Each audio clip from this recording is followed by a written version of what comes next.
2021년 3월 봄비가 내리던 그날 75세의 복수는 병원 복도에 서 있었다. 손에는 치매 초기 진단서가 들려 있었다. 치매, 초기. 진단서의 글자들이 흐릿하게 보였다. 남편이 세상을 떠난 지 2년. 이제 자신도 서서히 사라져가고 있었다. 복순의 손이 떨렸다. 혼자서는 더 이상 살 수 없다는 현실. 그녀는 깊은 한숨을 내쉬었다. 또다시 가스불을 켜놓고 잠들었다. 세 번째 사고였다. 이웃 복내의 목소리가 문 밖에서 들렸다. 복순아, 가스 냄새 나는데 괜찮아? 복순은 그제야 정신을 차렸다. 가스레인지에서 파란 불꽃이 여전히 타고 있었다. 아, 또 깜빡했구나. 손이 덜덜 떨렸다. 이대로는 정말 위험했다. 혼자 사는 것이 두려워졌다. 며칠 후 아들 태수와 며느리 선이가 찾아왔다. 어머니, 저희와 함께 사세요. 태수의 목소리는 진심이 담겨 있었다. 이제 저희가 모실게요. 선이가 복순의 손을 꼭 잡았다. 복순의 마음은 복잡했다. 두려움과 안도감이 뒤섞였다. 정말 괜찮을까? 물론이죠, 어머님. 선희의 눈에 눈물이 글썽였다.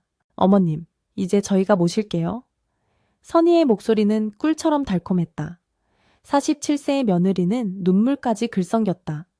20년 전 결혼할 때부터 복수는 선희를 친딸처럼 여겨왔다. 키는 작고 말랐지만 부지런한 성격에 무엇보다 시어머니를 극진히 모시는 며느리였다. 정말 고마워, 선희야. 복순의 목소리도 떨렸다. 이 선택이 옳다고 생각했다. 복순이 이사온 첫날, 선희는 복순의 방을 정성스럽게 꾸며놓았다. 남향으로 햇볕이 잘 드는 방에 연분홍 커튼을 달았다. 침대 옆에는 작은 화분까지 놓아두었다. 벽에는 복순과 남편의 젊은 시절 사진이 정갈하게 걸려 있었다. 모든 것이 완벽했다. 선희의 정성이 느껴졌다. 복순은 감동했다. 어머님, 이 집이 이제 어머님 집이에요. 선희의 미소는 진심으로 보였다. 편하게 지내세요. 복순은 그 순간을 믿었다. 자신의 선택이 옳았다고 생각했다. 연분홍 커튼 사이로 들어오는 햇살이 방 안을 따뜻하게 비쳤다. 고마워, 선희야. 정말 고마워. 복순의 마음이 따뜻해졌다. 이곳에서 평온한 노년을 보낼 수 있을 것 같았다. 14세 손자 민노도 할머니의 이사를 방했다. 중학교 2학년인 민노는 축구를 좋아하는 평범한 아이였다. 할머니, 이제 매일 볼 수 있어서 좋아요. 민노의 밝은 목소리가 집 안을 채웠다. 복수는 손자의 웃음소리에 마음이 따뜻해졌다. 우리 민노도 많이 컸네. 할머니와 손자의 시간이 시작되었다. 모든 것이 완벽해 보였다. 행복한 가족의 모습이었다. 처음 몇 달은 정말 행복했다. 선희는 매일 정성스럽게 식사를 준비했다. 복순이 좋아하는 된장찌개와 나물 반찬들. 어머님, 많이 드세요. 가족이 함께하는 식사 시간이 소중했다. 민노는 학교 이야기를 들려주었다. 태수는 회사 일을 마치고 돌아와 어머니 안부를 먼저 물었다. 이런 평범한 일상이 행복이었다. 복순은 만족스러웠다. 선희의 보살핌은 정말 세심했다. 복순이 약을 깜빡할 때면 항상 챙겨주었다. 어머님, 약 드실 시간이에요. 병원 예약도 빠뜨리지 않았다. 복순의 옷도 정성스럽게 빨아주었다. 며느리가 이렇게까지 해도 되나? 복순이 미안해하면 가족인데 당연하죠. 선희는 항상 그렇게 대답했다. 저녁이면 가족 모두 거실에 모였다. TV를 보며 소소한 대화를 나누었다. 민노는 숙제를 하고 태수는 신문을 읽었다. 선희는 뜨개질을 하며 복순과 이런저런 이야기를 나누었다. 이런 게 진짜 가족이구나. 복순은 마음속으로 생각했다. 평범하지만 소중한 일상, 모든 것이 완벽해 보였다. 밤이 되어 잠자리에 들 때면 복순은 하루를 돌아보았다. 따뜻한 식사, 가족들의 웃음소리, 선희의 정성스러운 보살핌. 정말 잘 왔구나. 혼자 살 때의 불안함은 사라졌다. 가스불 걱정도 외로움도 없었다. 이곳이 진짜 집 같았다. 복순은 편안하게 잠들 수 있었다. 행복한 꿈을 꾸며. 그렇게 3년이 흘렀다. 2021년부터 2024년까지 복순에게는 행복한 시간들이었다. 선희와 함께 장을 보러 가고 민노의 성장을 지켜보며 태수와 옛날 이야기를 나누었다. 치매는 조금씩 진행되었지만 가족의 사랑으로 버틸 수 있었다. 이렇게 평생 살 수 있으면 좋겠다. 복수는 그렇게 믿었다. 하지만 2024년 들어서면서 복순의 상태가 조금씩 달라졌다. 가끔 방향 감각을 잃었고 같은 질문을 반복했다. 민노는 언제 들어오지? 민노가 이미 집에 있는데도 여기가 어디였지? 3년을 산 집에서도 헤맸다. 치매가 진행되고 있었다. 복순 자신도 느낄 수 있었다. 태수와 선희도 변화를 눈치챘다. 어머니 상태가 좀 안 좋아지시는 것 같아. 태수가 조용히 말했다. 네, 저도 느꼈어요. 선희의 목소리에도 걱정이 묻어났다. 병원에 다시 가봐야겠어요. 하지만 아직은 관리할 수 있을 것 같았다. 가족이 함께 있으니까 그들은 여전히 희망적이었다. 사랑으로 극복할 수 있다고 믿었다. 2024년 봄이 왔다. 복수는 창가에 서서 밖을 바라보았다. 벚꽃이 흐드러지게 피어 있었다. 3년 전 이 집에 왔을 때도 이런 봄날이었다. 그때는 모든 것이 새로웠고 희망적이었다. 지금도 여전히 가족들은 따뜻했다. 하지만 무언가 달라지고 있었다. 복수는 그것을 느낄 수 있었다. 행복했던 시간의 끝이 다가오고 있다는 것을. 그날 저녁도 평범했다. 가족 모두 식탁에 둘러앉아 저녁을 먹었다. 선희가 만든 김치찌개가 맛있었다. 민노는 학교에서 있었던 일을 이야기했고 태수는 회사 동료 얘기를 했다. 복수는 그 모든 소리를 들으며 이 순간을 마음에 새겨두려 했다. 왠지 모르게 이런 시간이 얼마 남지 않은 것 같았다. 마지막 평온한 저녁이었다. 그날 밤 복수는 잠들지 못했다. 천장을 바라보며 생각에 잠겼다. 기억이 자꾸 흐려졌다. 어제 먹은 저녁이 뭐였는지, 며칠 전에 누구를 만났는지 점점 더 많은 것들을 잊고 있었다. 이러다가 가족들도 잊게 되는 건 아닐까? 그 생각이 가장 무서웠다. 행복했던 3년이 끝나가고 있었다. 복수는 그것을 알고 있었다. 오후 2시 복순의 집 거실. 선희가 꿀차를 내왔다. 평소보다 훨씬 진한 꿀의 단맛. 하지만 며느리의 차가운 눈빛이 더욱 강렬하게 느껴졌다. 복수는 찻잔을 바라보며 망설였다. 뭔가 이상해. 본능적으로 느껴지는 위험신호. 하지만 며느리를 의심하고 싶지 않았다. 복순의 손이 찻잔 위에서 멈췄다. 어머니, 왜 안 드세요? 선희의 목소리에는 평소의 다정함이 사라져 있었다. 몸에 좋다고 특별히 우려드린 건데 선희의 눈빛이 차갑게 변했다. 복수는 며느리의 변한 모습에 당황했다. 새로 산 꿀인데 아주 좋은 거예요. 다 드세요. 명령에 가까운 말투, 복순의 불안감은 더욱 커졌다. 복수는 떨리는 손으로 찻잔을 들어 올렸다. 천복음을 삼키자마자 이상한 쓴맛이 입안에 퍼졌다. 꿀의 단맛 뒤에 숨어있는 묘한 뒷맛이었다.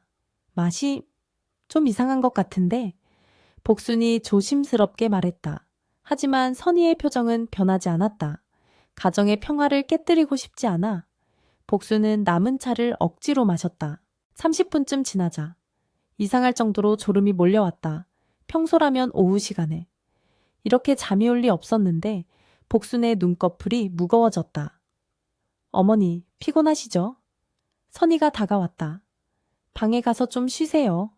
복수는 비틀거리며 일어났다. 몸이 마음대로 움직여지지 않았다. 뭔가 잘못되었다는 것을 알았지만 이미 늦었다. 복수는 침대에 누우자마자 깊은 잠에 빠져들었다. 평소보다 훨씬 깊은 잠. 마치 의식을 잃은 것처럼 규칙적인 숨소리만이 조용한 방안을 채웠다. 선희가 문틈으로 들여다보았다. 복순이 완전히 잠든 것을 확인하고 입가에 차가운 미소가 떠올랐다. 이제 시작이야. 선희의 진짜 계획이 시작되려 하고 있었다. 선희는 복순의 지갑에서 카드를 꺼냈다. 떨리지 않는 손, 죄책감도 없는 표정. 이미 여러 번 해본 일이었다. 복순이 모르는 사이에 선희는 카드를 주머니에 넣고 온라인 게임에 접속했다. 하지만 화면에 나타난 것은 한도 초과 메시지였다. 젠장, 이것도 막혔네. 5천만 원이 넘는 빚더미, 복순의 거절, 그리고 막힌 카드까지 선희에게는 절망적인 현실이었다. 더 이상 물러설 곳이 없었다. 이제 어떻게 하지? 선희의 마음속에서. 복수는 더 이상 사랑하는 시어머니가 아니라 자신의 생존을 위협하는 존재가 되었다. 차가운 시선으로 침실을 바라보며 선희는 무서운 결심을 했다. 다른 방법을 찾아야 해. 저녁 7시. 복순이 잠에서 깨어났다. 머리가 무겁고 어지러웠다. 내가 왜 이렇게 오래 잤지? 평소와 다른 깊은 잠에. 복수는 당황했다. 몸이 무겁고 입안이 텁텁했다. 꿀차의 이상한 뒷맛이 아직도 남아있었다. 선희야, 선희야. 복순이 며느리를 불렀다.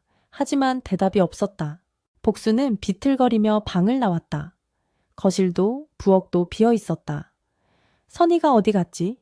평소 같으면 저녁 준비를 하고 있을 시간인데 복수는 불안한 마음으로 집안을 돌아다녔다. 뭔가 이상한 기운이 감돌았다. 꿀차를 마신 후 모든 것이 달라진 것 같았다. 설마. 복순의 마음에 불길한 예감이 들었다. 복순은 급하게 지갑을 확인했다. 카드들이 제자리에 있었지만 뭔가 달라 보였다. 카드의 순서가 바뀌어 있었고 지갑 안이 어수선했다. 누군가 내 지갑을 뒤졌어? 복순의 손이 떨렸다. 선희밖에 없었다. 꿀차 깊은 잠, 그리고 뒤져진 지갑, 모든 것이 연결되었다. 선희가? 설마. 복순은 믿고 싶지 않았다. 복순은 급하게 휴대폰으로 카드 사용 내역을 확인했다. 화면에 나타난 것은 수많은 온라인 결제 내역들, 게임 아이템, 게임 머니.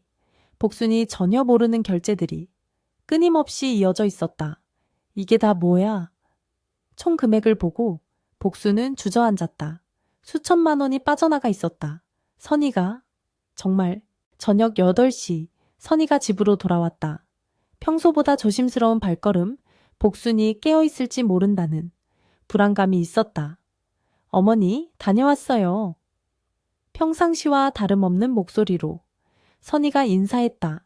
하지만 복순의 대답은 없었다. 거실로 들어서자 소파에 앉아있는 복순과 눈이 마주쳤다. 두 사람 사이에 무거운 침묵이 흘렀다. 복순은 휴대폰을 꽉 쥐고 있었고 선희는 현관 근처에 서 있었다. 서로의 눈빛에서 모든 것을 읽을 수 있었다. 복순은 알고 있었고 선희도 그것을 알고 있었다. 어디 갔다 왔니? 복순이 조용히 물었다. 그냥 잠깐 나갔다 왔어요. 선희의 목소리가 떨렸다. 선희야. 복순의 목소리가 떨렸다. 이게 뭐니? 휴대폰 화면을 보여주며 복순이 물었다. 수천만 원의 게임 결제 내역. 선희의 얼굴이 창백해졌다. 어머니, 그게? 변명을 찾으려 했지만 명백한 증거 앞에서는 어떤 말도 소용없었다. 복순의 눈에서 눈물이 흘렀다. 선희는 더 이상 버틸 수 없었다. 바닥에 주저앉으며 두 손으로 얼굴을 가렸다. 죄송해요. 정말 죄송해요. 하지만 사과로는 이미 늦었다. 수천만 원의 돈, 신뢰의 배신, 그리고 꿀채탄 수면제까지 모든 것이 드러났다. 어머니, 저는? 선희의 목소리가 끊어졌다. 복수는 말을 잃었다. 믿었던 며느리의 배신, 꿀채 숨겨진 악에 모든 것이 충격이었다. 왜 이런 짓을? 복순의 목소리가 떨렸다. 7년간 함께 살며 딸처럼 아꼈던 며느리가 자신을 이렇게 배신할 줄은 꿈에도 생각하지 못했다. 내가 뭘 잘못했니? 복순의 눈물이 멈추지 않았다. 선희는 천천히 일어났다. 눈물을 닦고 복순을 바라봤다. 어머니, 이제 와서 후회해도 늦어요. 선희의 목소리가 차갑게 변했다. 5천만 원의 빚이 있어요. 저는 살아야 해요.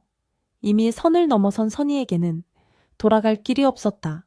복순을 바라보는 선희의 눈빛에서 마지막 온정마저 사라졌다.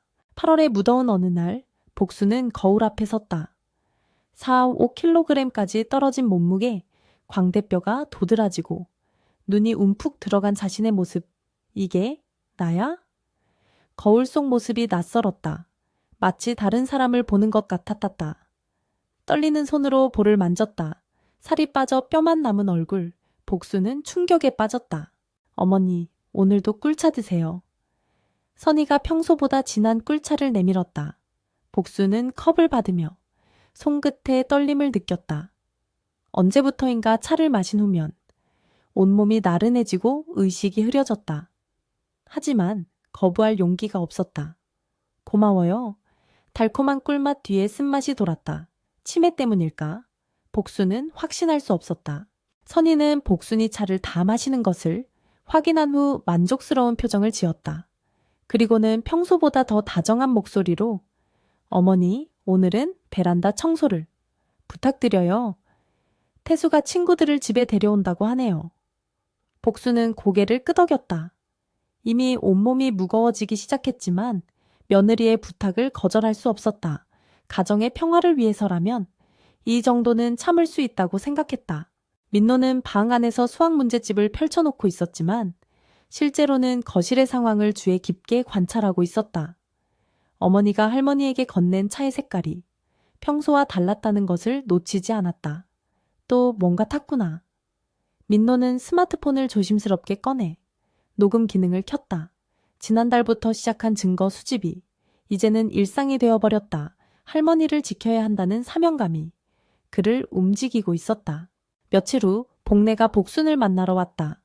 언니, 너무 많이 빠졌어. 복내는 복순의 앙상한 손을 잡으며 말했다. 병원에 가봐야 하는 거 아니야? 복순은 고개를 저었다. 괜찮아? 나이 들면 다 그런 거 아니겠어? 그래도 이건 너무 심해. 복내의 목소리에 걱정이 묻어났다. 선희가 뭐라고 해? 복수는 잠시 망설이다가 잘해줘. 매일 차도 끓여주고. 복내는 뭔가 이상하다는 느낌을 받았다. 복내는 집으로 돌아가는 길에 한민우에게 전화를 걸었다.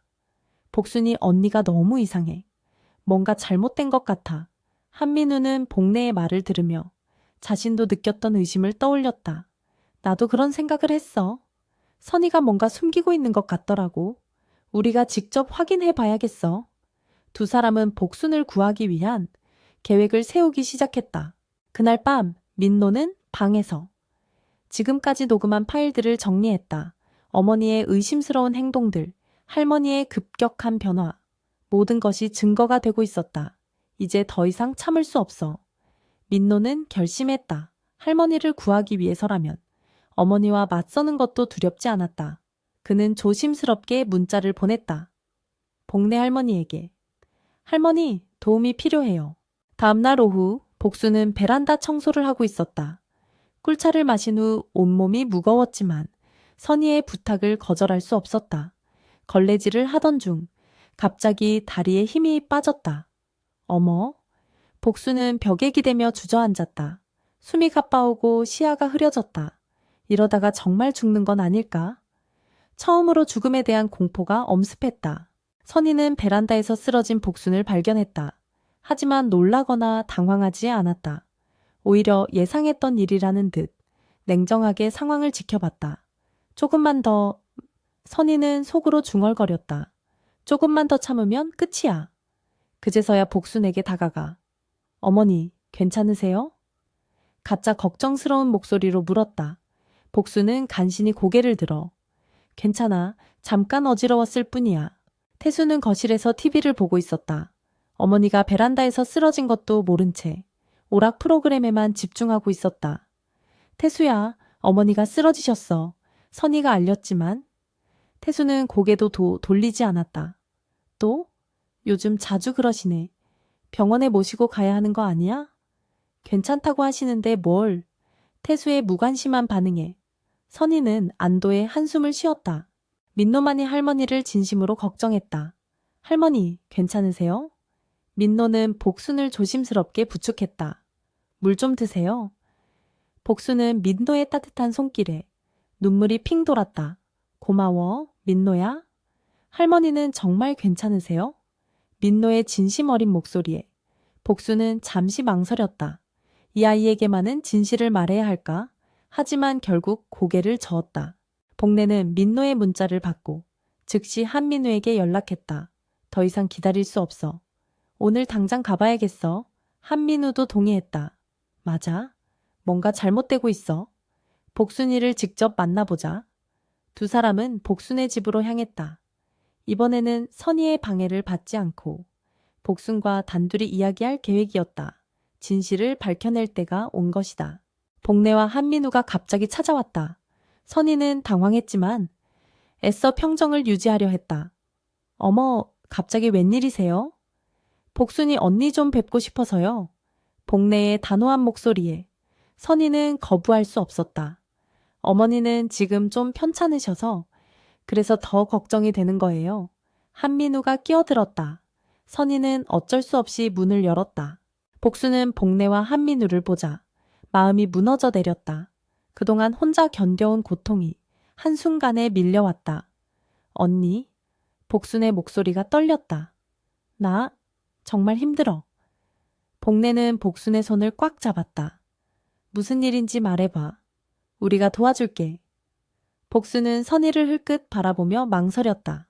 복수는 깊게 숨을 들이쉬었다. 더 이상 침묵할 수 없었다. 죽음보다 무서운 것은 진실을 숨기며 사는 것이었다. 선희가 나에게. 복순의 입술이 떨렸다. 하지만 이번에는 끝까지 말하기로 했다. 자신을 위해서, 민노를 위해서, 그리고 진실을 위해서 복순은 용기를 내어 입을 열기 시작했다. 선희는 복순의 말을 막으려 했다. 어머니, 너무 피곤하시니까. 아니야. 복순이 처음으로 큰 소리를 냈다. 이제 더 이상 참을 수 없어. 선희의 얼굴이 창백해졌다. 그동안 감춰온 비밀이 드디어 세상에 드러날 순간이었다. 복래와 한민우는 긴장한 채 복순의 다음 말을 기다렸다. 진실의 순간이 다가오고 있었다. 선희가 대체 뭔가를 타고 있어?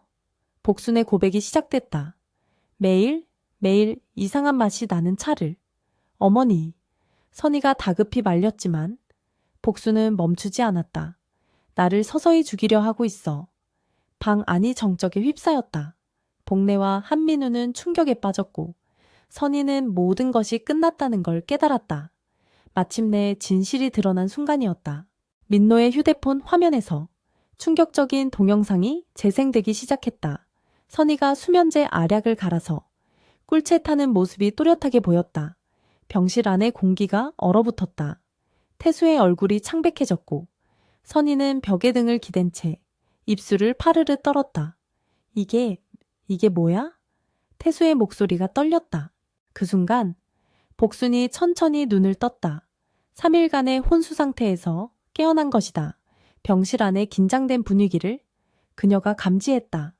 복순의 시선이 선희에게 향했다. 선희는 복순의 눈빛을 피하며 고개를 돌렸다. 할머니! 민노가 침대 곁으로 달려왔다. 복순의 손을 꼭 잡으며 정신 차리셨어요? 복순은 민노를 보며 희미하게 미소를 지었다. 3일 만에 보는 손자의 얼굴이었다. 민노야? 복순의 목소리는 여전히 약했지만 의식은 또렷했다. 한민우 의사가 복순의 상태를 확인하며 말했다. 혈액검사 결과가 나왔습니다. 졸피뎀 성분이 정상 복용량의 3배가 검출되었어요. 이는 명백한 약물 과다 복용 상태입니다. 병실 안이 다시 한번 정적에 휩싸였다. 모든 시선이 선희에게 향했다. 태수가 선희를 돌아보았다. 여보, 이게 무슨 일이야? 왜 엄마 혈액에서 수면제가? 선희의 얼굴이 점점 더 창백해졌다. 태수의 눈에서 의심의 빛이 스쳤다. 아내를 믿고 싶었지만 증거는 너무나 명확했다. 설명해줘, 선희야. 태수의 목소리에 간절함이 묻어났다. 나는 몰라. 선희가 떨리는 목소리로 부인했다. 엄마가 혼자서 먹으셨나 봐. 치매 때문에 실수로. 하지만 그녀의 목소리는 확신에 차 있지 않았다. 손은 계속 떨렸고 시선은 바닥을 향했다. 정말로 모른다고?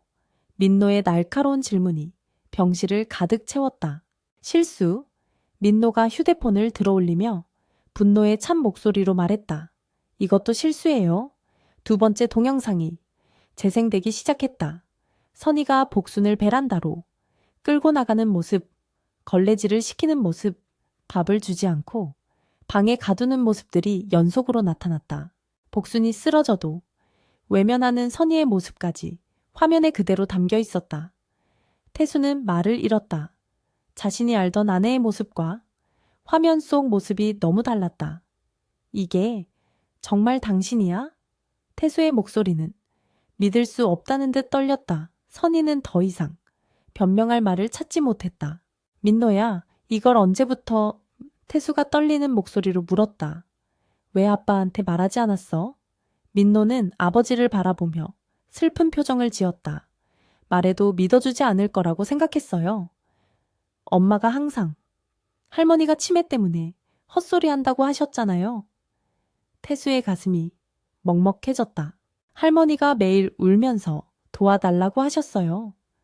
민노의 목소리가 떨렸다. 하지만 저는 너무 어려서 어떻게 해야 할지 몰랐어요. 그래서 몰래 촬영하기 시작했어요. 언젠가는 증거가 필요할 거라고 생각해서. 민노의 눈가에 눈물이 고였다. 14살 소년에게는 너무 무거운 짐이었다.